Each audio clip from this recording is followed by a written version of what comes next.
Bom dia, novamente. Bem, eu vou falar agora um pouco sobre o contexto histórico da mulher no Brasil do século XIX.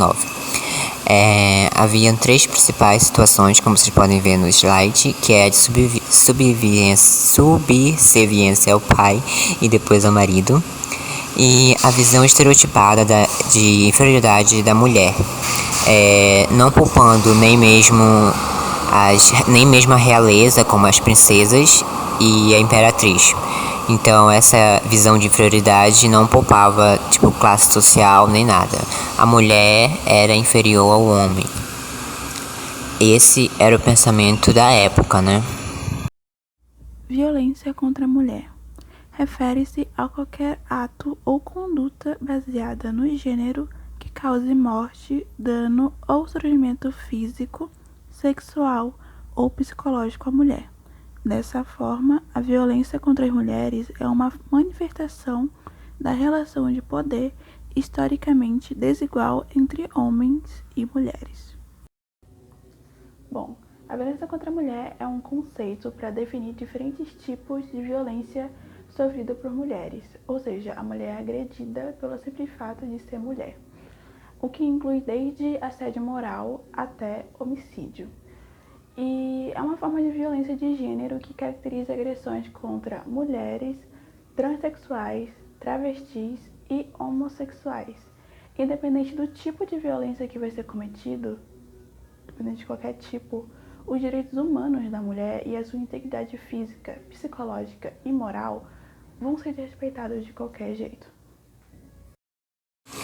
Bom dia, novamente. Bem, eu vou falar agora um pouco sobre o contexto histórico da mulher no Brasil do século XIX. Haviam três principais situações, como vocês podem ver no slide, que é a de subserviência ao pai e depois ao marido, e a visão estereotipada de inferioridade da mulher, não poupando nem mesmo a realeza, como as princesas e a imperatriz. Então essa visão de inferioridade não poupava, classe social nem nada. A mulher era inferior ao homem. Esse era o pensamento da época, né? Bem, gente, um pouco sobre esse contexto histórico e por que nós resolvemos colocar esse contexto histórico. Primeiro, porque nós estamos estudando isso, né, agora, nesse momento, sobre toda essa história do segundo reinado, do primeiro reinado, essas coisas. Então nós decidimos trazer um pouco do contexto histórico da mulher nesse período. O que nós achamos interessante nesse período era que, como eu li no slide anterior, essa subserviência da mulher, primeiro ao pai, né, e depois ao marido.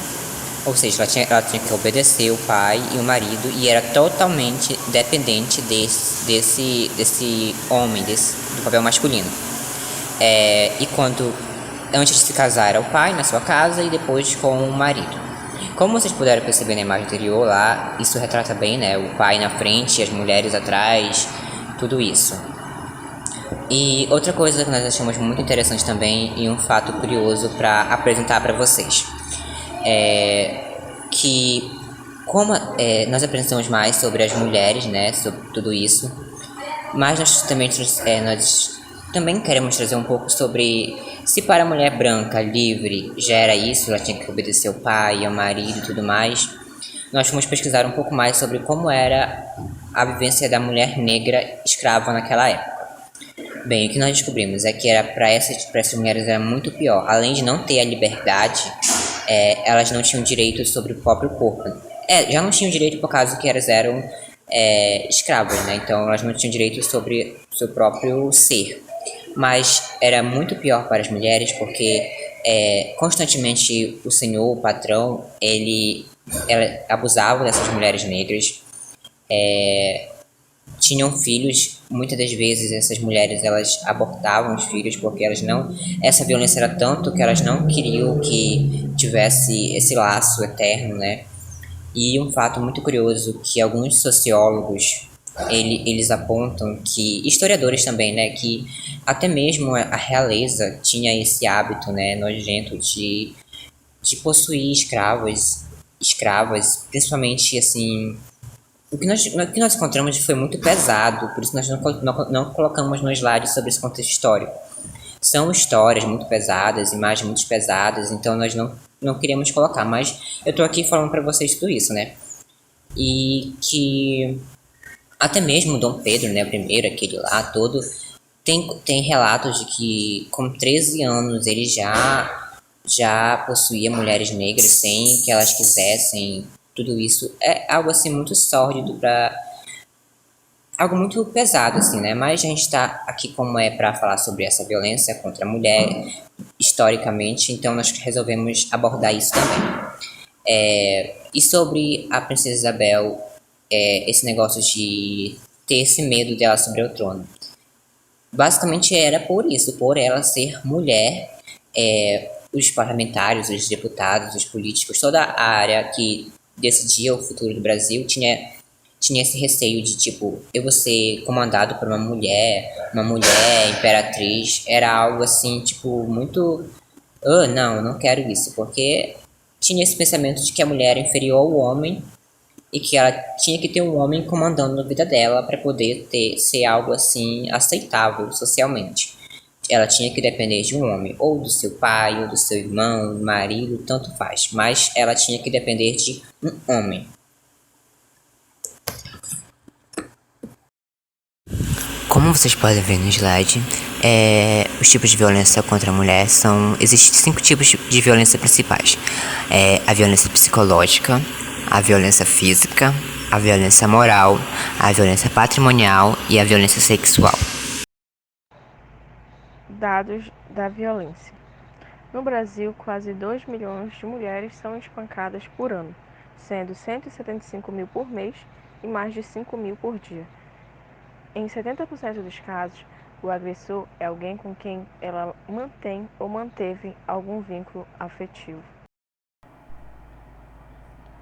Uma em cada 4 mulheres acima de 16 anos afirmam ter sofrido violência doméstica durante esse período de pandemia do novo Covid. As vítimas de violência estão entre as que mais perdem renda e emprego durante a pandemia. As violências mais comuns são física, psicológica, sexual, patrimonial e moral. Leis de proteção. Lei Maria da Penha 11.340, de 2006, cria mecanismos para coibir a violência doméstica e familiar contra a mulher e estabelece medidas de assistência e proteção. Lei Maria da Penha foi sancionada em 7 de agosto de 2006 pelo ex-presidente Lula. Essa lei cria mecanismos para prevenir e coibir a violência doméstica e familiar contra a mulher, em conformidade com a Constituição Federal e os tratados internacionais ratificados pelo Estado brasileiro. O nome da lei faz homenagem a Maria da Penha Fernandes, uma mulher que sobreviveu a diversas tentativas de homicídios realizadas pelo seu ex-marido. Ele chegou a deixá-la paraplégica por conta das agressões. Ela então lutou fortemente pelos seus direitos e os direitos das mulheres e a punição de seus agressores.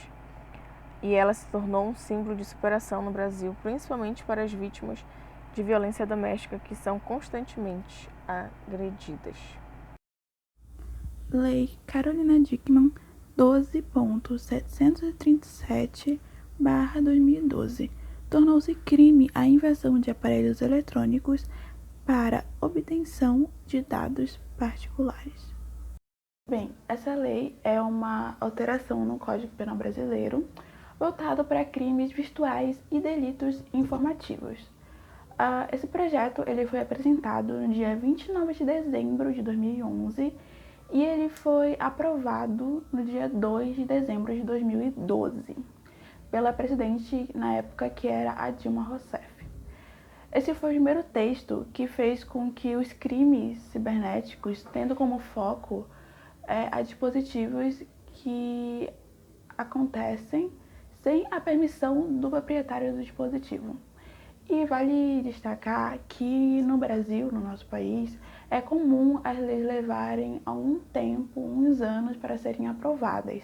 Só que nesse episódio, ela foi sancionada por conta da pressão que a mídia estava dando após uma ocorrência com uma personalidade famosa aqui no Brasil.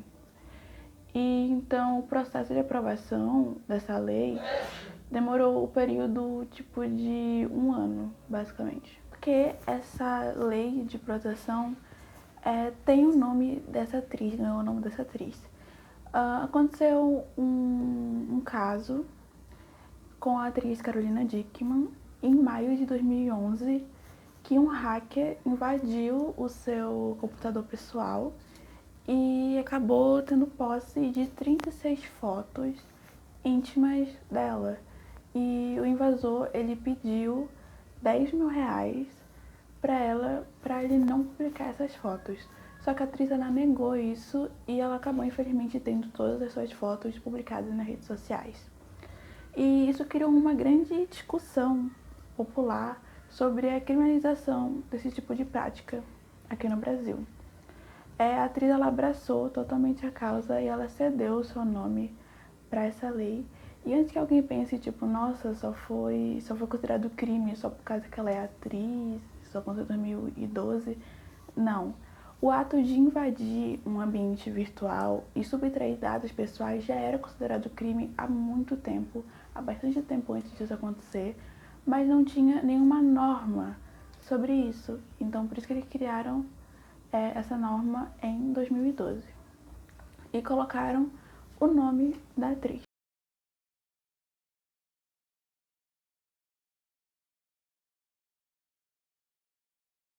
Realmente é revoltante e assustador. Um estupro por minuto acontece no Brasil, e o nome dessa lei se veio por isso, pois cada minuto é importante. A vítima de um estupro, segundo essa lei, não precisa fazer um boletim na delegacia para provar que foi abusada e conseguir um atendimento médico em algum hospital. A lei a ampara e o seu atendimento é emergencial em hospitais e postos de saúde do SUS, porque a palavra da vítima é o suficiente para fazer valer a lei. E se por um acaso a vítima ela não for atendida e se não quiserem atendê-la, ela pode denunciar. Esse atendimento, de primeira nos hospitais, o atendimento médico a essa vítima, inclui o diagnóstico e tratamento das lesões físicas, o amparo psicológico, social, médico imediato, precisa ser imediato, e a profilaxia da gravidez e de doenças sexualmente transmissíveis.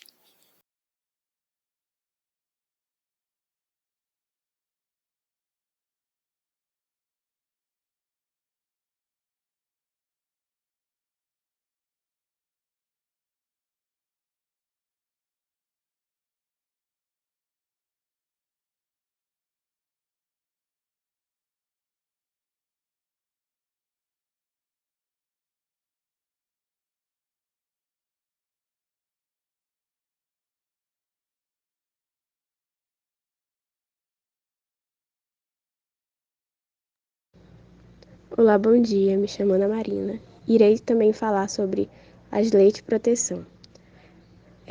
Essa lei aqui, que é a Lei do Feminicídio, que é 13.104 de 2015, prevê que o feminicídio como circunstância qualificadora do crime de homicídio, ou seja, quando o crime for praticado contra a mulher por razões das condições do sexo feminino.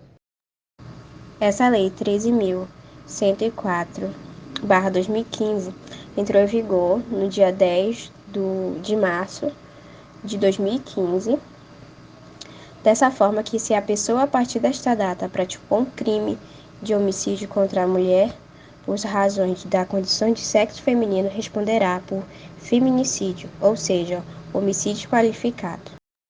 O presente artigo tem como objetivo discordar sobre esta lei que tipifica o feminicídio como homicídio qualificado e inclui nos rol dos crimes hediondos.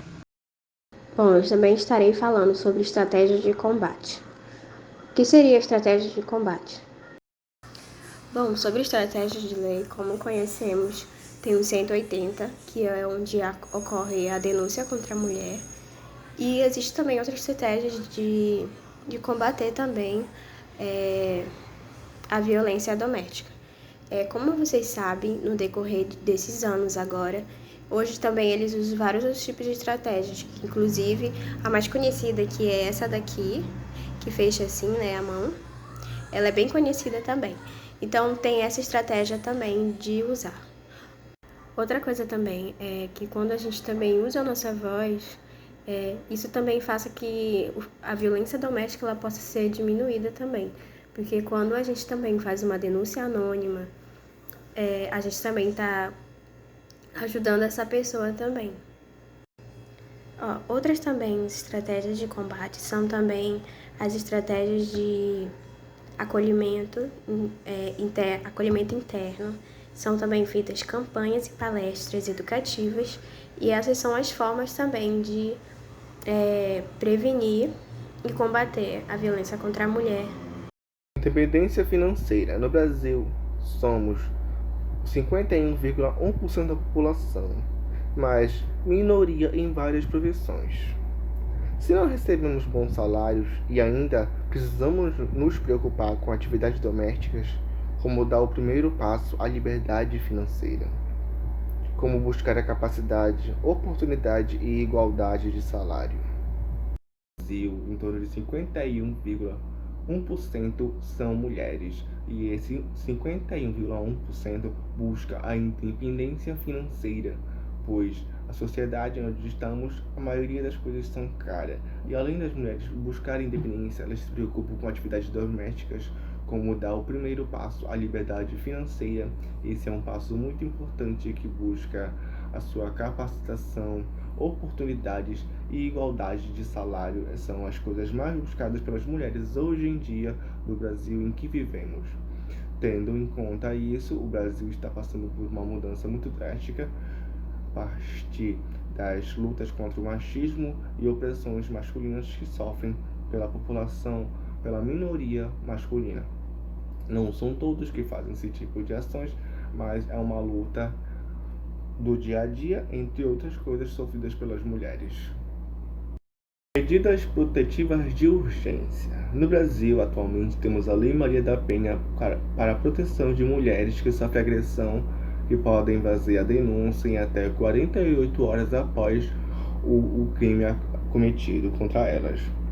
A partir desse ideias de crime, poderíamos a abrangência de criação de novas leis que podem abranger mais o crime, como poderíamos dizer. Punições mais severas podem ser feitas, já que atualmente no Brasil ainda temos uma ocorrência muito grande de feminicídio, entre outros crimes cometidos contra a mulher. Então, a partir dessas ideias, poderíamos aumentar a penas e colocar outros, como poderíamos dizer, punições de modo abrangente, entre outros países, como é ocorrido na Coreia do Norte, na países asiáticos, por exemplo, temos o crime quando é ocorrido contra uma mulher, a punição é de morte, com a participação da pessoa que foi cometido o crime, como o fuzilamento. E é isso. Medidas protetivas de urgência. No Brasil, atualmente, temos a Lei Maria da Penha para a proteção de mulheres que sofrem agressão, que podem fazer a denúncia em até 48 horas após o crime cometido contra elas. A partir dessas ideias de crime, poderíamos a abrangência de criação de novas leis que podem abranger mais o crime, como poderíamos dizer. Punições mais severas podem ser feitas, já que atualmente no Brasil ainda temos uma ocorrência muito grande de feminicídio, entre outros crimes cometidos contra a mulher. Então, a partir dessas ideias, poderíamos aumentar a penas e colocar outros, como poderíamos dizer, punições de modo abrangente, entre outros países, como é ocorrido na Coreia do Norte, na países asiáticos, por exemplo, temos o crime quando é ocorrido contra uma mulher, a punição é de morte, com a participação da pessoa que foi cometido o crime, como o fuzilamento. E é isso. Convidamos algumas pessoas para um teste de identificação de áudio. Barulho de água. Um telefone tocando. Coração batendo. Buzina. E onde é que você pensa que você vai vestido assim? Me solta, você tá me machucando! Cala a boca, que quem manda em você sou eu! Não! Você vai tirar essa roupa agora! A cada 2 horas, uma mulher é morta no Brasil. Não é possível que você não esteja ouvindo. Não faz isso! Não se cale. Ligue 190 e denuncie. Pode matar, sua desgraçada! Tiro. Isso é real ou... Ele fala que a culpa é dela, né? Final trágico. E essas são as nossas referências. Muito obrigada pela atenção de todos e um bom dia.